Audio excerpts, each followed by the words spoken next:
long time ago, I remembered watching an interesting TikTok, but like an idiot, I refreshed the For You page by accident and lost it. At the time, I didn't realize there was an option to check your history, so I thought I would never find that creator again. And all I remembered was seeing a character with a flower for a head and another character with multiple eyes. It was both colorful and creepy, and if you know anything about me, I love that combination. And because of this, you can probably imagine how sad I was since I wasn't able to see more. That is, until today. Today we'll be exploring the World of Mr. Plant series created by the YouTuber and TikToker Ashur Gharavi. To describe the series, it's about the daily life of Mr. Plant, which involves love, murder, and a lot of fun shenanigans. If you're interested, then sit back, relax, get a snack, and as always, my name is Rip Estrella. Let's explore. World of Mr. Plant. In the beginning, we learn a lot about the day in the life of Mr. Plant. Thursdays are designated days he watches TV, and thanks to a commercial about stars, he desperately wants one. Lucky for him, another character named Argos gifted him a star, which is what sparked their friendship and what made Mr. Plant tolerate Argos more. Before, they were just acquaintances, but now that they're getting friendly, Mr. Plant agreed to help Argos at his daycare job, but ended up getting Argos fired because Mr. Plant got irritated by the children and snipped their heads off.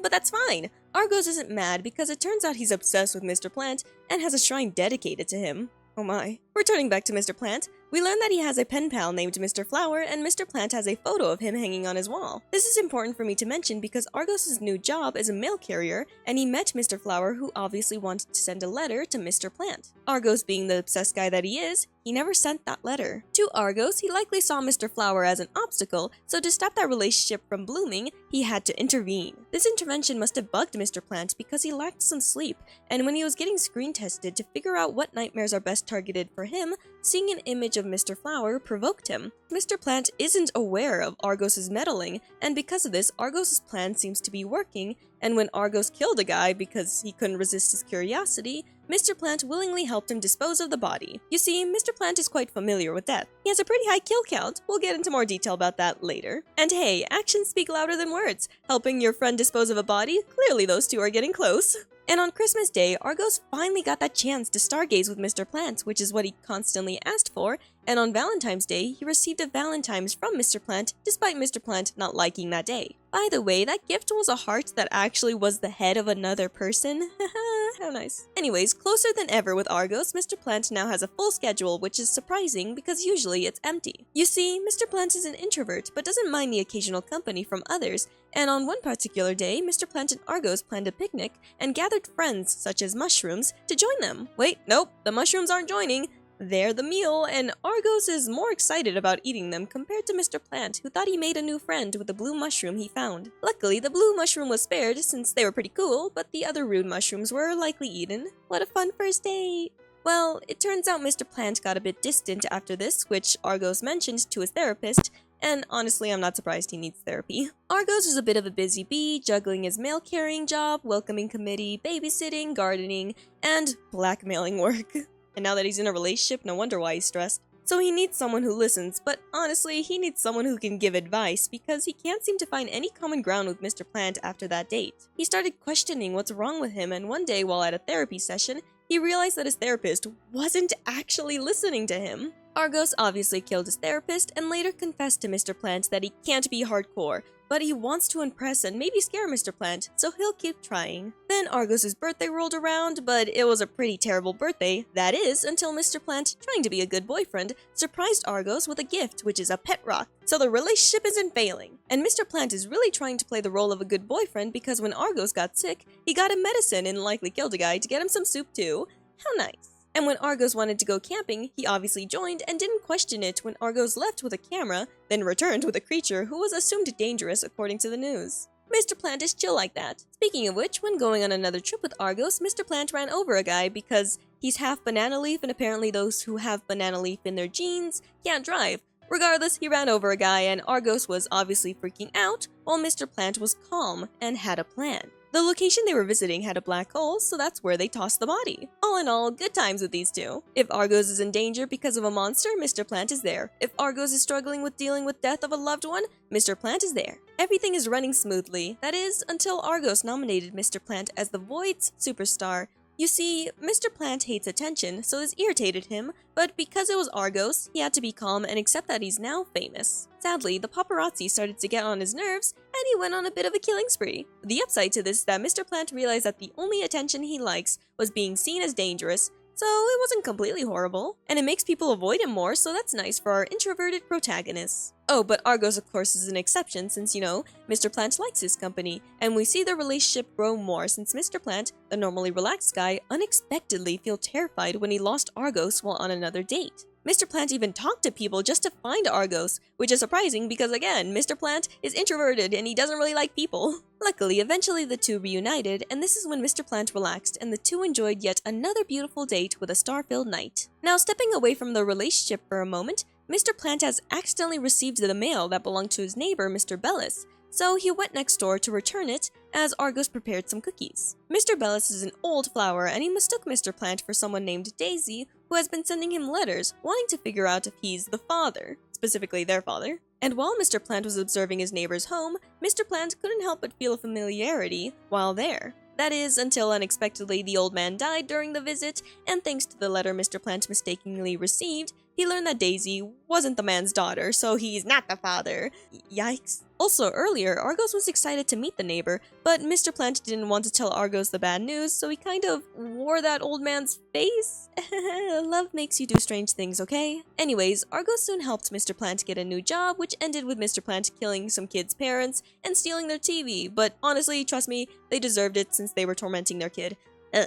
Then for their next date, they went to find a Vita flower which only grows on corpses, and now we're at the end of the compilation, which is about Mr. Plant's birthday. You can probably guess that Mr. Plant doesn't like his birthday, he doesn't like having attention on him, and being the introvert that he is, he doesn't like parties. But his loving boyfriend Argos wanted him to still celebrate his birthday. So Argos held a surprise party for Mr. Plant, but Mr. Plant isn't a fan of surprises and killed the party clown, which made all the other guests run away. Argos realized he was in the wrong and apologized for doing the party despite knowing Mr. Plant doesn't want one, but Mr. Plant is okay now because he's fine celebrating his birthday with only Argos. So they enjoyed the cake, and for now, this is the end of the story. Usually, this is where I move on to the conclusion of the video, but as you probably noticed, I didn't go into too much detail while walking you through the story. There's a reason for this. But for the next segments of this video, I'll go into more depth about the characters and the setting of the story. So let's go. Mr. Plant. Mr. Plant is obviously the protagonist of the series, and to describe the man, he's a silent main character with violent tendencies, who we also learn is half banana leaf, and he has a human body but a flower for a head. Again, if you forgot, being half banana leaf makes you a bad driver, remember that for later. Anyways, Mr. Plant gets easily irritated, and as I said before, he doesn't shy away from violence due to his violent tendencies. He's also an introvert but doesn't mind the occasional company from others. For example, his relationship with Argos. If you need a reminder, in the beginning, Mr. Plant didn't care much about Argos since they were just acquaintances. However, when Argos showed him kindness by giving him a star is when Mr. Plant started to warm up to Argos. Mr. Plant isn't kind to just anyone, he only shows restraint to those he likes and cares for. And if you irritate him, be careful because he might cut you down like he did with those young flowers back in Argos' first daycare job. This of course isn't the only incident that ended in someone's death, and I think it's about time for me to actually list all the deaths. Mr. Plant has killed a man named Moonman who was selling stars, and the reason why he killed that man is because Moonman was mean and overpriced his products and only offered a frowning star rather than a smiling star when Mr. Plant only had $1 to give. And when he was taking his boy's driver's license test, he killed his instructor in an accident, which I don't blame him because his instructor was a little mean because of the fact that Mr. Plant was half banana leaf. But, it's proven that half banana leaf people can't really drive too well, so I mean, but he was still rude about it, okay? Anyways, another death surprisingly happened when Mr. Plant was asleep, specifically when he was sleepwalking. He had a dream of a television head person trying to send him nightmares, and when the TV man used an image of a familiar friend, Mr. Flower, as an example for a nightmare, this infuriated Mr. Plant enough to punch his TV. Well, since it was a dream, I'm not sure if it's an actual kill, but I'm still going to count it. Then there was a time where he got a job interview, and because all the positions were taken, he had to kill one of the employees in order to get their job.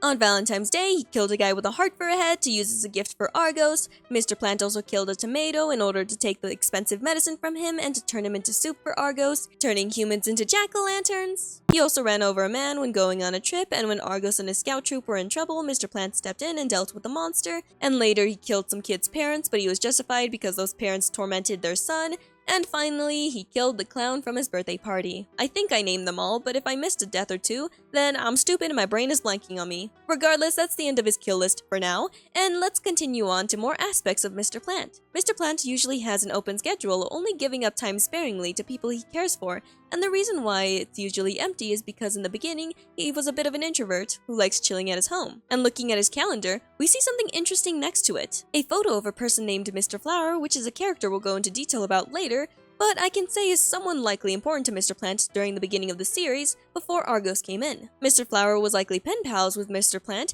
and maybe a deeper friendship could have formed between the two, before, that relationship was snipped before it could develop. Now the photo of Mr. Flower that was once on Mr. Plant's wall is switched to one of Argos and Mr. Plant, and it seems that Mr. Flower's existence is lost to time, or the void. Honestly, I find the void very fascinating, but before I start discussing that, let's move on to the next character. Argos. Argos is one of the many residents in the Void who actually has their own series, Gardening with Argos, a series where Argos explores multiple voids to learn more about the plant life. It's a fun series, I recommend giving it a watch, but let's continue on with learning more about Argos. He's a bit of an overthinker, but a friendly guy with obsessive tendencies, obviously. To describe Argos, oddly enough, he looks the most human, however he has multiple eyes as you probably noticed. He's also the only character that doesn't have an object or an animal head. Actually, we've seen humans in the series who basically have cartoonish heads of a normal person, so this clues us in on the fact that Argos isn't human, but we can still have our suspicions. But anyways, in the beginning of the story, Argos' interest in Mr. Plant was apparent, but in general, he seems to find plant life fascinating. And even if Mr. Plant did something bad to him like getting him fired, this didn't change Argos' interest in Mr. Plant. After all, he has a shrine dedicated to him as I mentioned before. If this doesn't tell you how obsessed he is, I don't know what will. And when he became a mail carrier to literally stop Mr. Flower from getting any closer to Mr. Plant by refusing to send his letter, that's a whole nother level of being obsessed. Yandere behavior. And surprisingly, this plan worked because he got himself the man. Argos may be friendly on the outside, but he can be quite cunning when need be. And he blackmails people, so Also, he killed a new resident to the Void simply because his curiosity overwhelmed him due to the fact that the new resident had a present for a head. Argos isn't a pacifist by any means. He also killed his therapist too and ate sentient mushrooms. Argos is almost like a wolf in sheep's clothing, so be careful with that one. He's no innocent or pure guy. Then again, he does care for children and is usually nice. Argos is smart, as I said, but isn't a complete mastermind. When Mr. Plant accidentally hit a guy while on a trip with Argos, Argos wasn't exactly calm and collected, and was noticeably freaking out. As I mentioned before, he's a bit of an overthinker, and because of this, he can easily become antsy at times. He knows how to manipulate and can be stern when needed, but he seems to prefer being the nice guy. And speaking of manipulation, let's now move on to the final character I want to discuss in this video. Mr. Flower. Mr. Flower doesn't show up that often. Honestly, his only appearances are mainly in the beginning of the story, and we mainly saw him through photos and only seen him in person once. In all honesty, he's a mysterious character that we can only assume was once important to Mr. Plant. That's all we know. But you know what would be funny? What if Argos overreacted and assumed Mr. Flower was trying to date Mr. Plant, but in reality they were like family members or something? That would be kind of funny if it was just a misunderstanding. But that's not the case, because according to the Q&A video, there was meant to be a plotline that involved Mr. Plant discovering the letter in Argos' home, and out of rage he would go on to kill Argos and the series would end there. Yep. Honestly, I'm kind of glad that didn't happen. So yeah, Mr. Flower is technically an abandoned character, but I wouldn't say his existence is a waste, and his character shouldn't be regretted. After all, his existence gave us more insight on the other characters. Because of Mr. Flower, we learn early on that Argos has the capability of being manipulative and obsessive. Not only that, but we also learn that before meeting Argos, Mr. Plant was capable of having a soft spot for other people. He isn't a complete monster from the beginning. So Mr. Flower was a decent decision to add early on in the series, and if he never returns, that's perfectly fine. But if he does come back, could bring some interesting conflict. Imagine this, Mr. Flower somehow found himself in Void 1, and he ended up getting corrupted and turned into a monster. Now Mr. Plant has to face the challenge of having to end the life of his old friend, or to learn more about the Void to see if maybe they can change the effects of Void 1. Pause! If you're confused about what I'm talking about the setting of the story, which is the Voids, and there's multiple Voids. A very interesting one being Void 1. So let's now move on to the next segment of this video. The Voids. Sorry I didn't go into much detail about the Voids and only hinted to the fact that they were an important element to the story. The Void driver's license, Mr. Plant getting nominated for a Void superstar, Argos welcoming a new resident to the Void, and the series gardening with Argos are literally the only moments I've ever mentioned the word void. The void is the characters' homes and the setting of the story. There isn't one specific void. There are so many voids, it almost seems endless to how many there are. There are so many, in fact, that a train was implemented for easy travel. However, it can be a bit challenging since it's a very long ride, and there's a chance you could be taken into Void 1, which I'll talk about later. And thanks to Argos, we learn how humans can enter the void. You must sit on your bed until it's 1 AM with your belongings packed and ready. This is when a mysterious door will open, and when you can hop on the train. Of course, you have to pay for a ticket, and it can either be something as simple as a feather or something as intense as a finger. And if you don't want to use the train, then you just need a void's driver's license to explore around the voids. There are so many fascinating voids with even more interesting plant life, but today, let's only focus on the most important void, which is Void 1. The reason why this void is so important is because of what it can do to people who enter it. You see, there's something strange about the atmosphere in Void 1. It can change people. If exposed to the air for too long, it can corrupt and turn people monstrous with bright glowing eyes. Because of this, there are multiple warning signs trying to keep the residents away, but human visitors always want to push their luck and check it out due to their overwhelming curiosity. By the way, the air isn't the only thing to worry about. The plants should never be taken out of that void or it will turn monstrous and crawl around, and the creatures who live in that void are strange. For example, a butterfly with 6 wings and bright eyes. Ugh. Now, Void 1 is obviously the most dangerous, but this doesn't mean that the other voids are good times and safe. We learn in the series that it's important to be cautious around dark areas in the void because they're dangerous. You must not take photos of any creatures in the dark and to avoid staring when in the dark. I don't even want to start talking about all the strange plant life that could be found. It's fun, but frightening. Speaking of which, the residents of the void can be many shapes and colors. Specifically their heads. They can either be an object, an animal, a plant, have multiple eyes, or just be an actual shape. There are so many fun side characters and seeing them is always enjoyable. But I can't help but suspect that the residents feel stuck in the void. I only suspect this because of that weird obsession with marking tally marks on the wall. Maybe I'm looking too much into it, but I don't know. I can't help but suspect that some of the residents don't like the void. Especially that one bear character that was revived. They just wanted to stay dead. Anyways, and this is the world of Mr. Plant and the end of today's video. I hope this video got you interested enough to check out the series yourself. Links are in the description, of course. Honestly, the series was really fun to cover and I love arts and crafts, so seeing the side characters with unique appearances was very eye-catching. I was excited about each new part in the series, and when animation was used, my eyes were practically glued to the screen. This was fun. Okay, I'll stop rambling and end the video here. As always, my name is Ripa Estrella. Don't forget to like, subscribe, do that funny little notification thing, maybe leave a comment, here's my Twitter, and I better not catch you dying on me. Goodbye!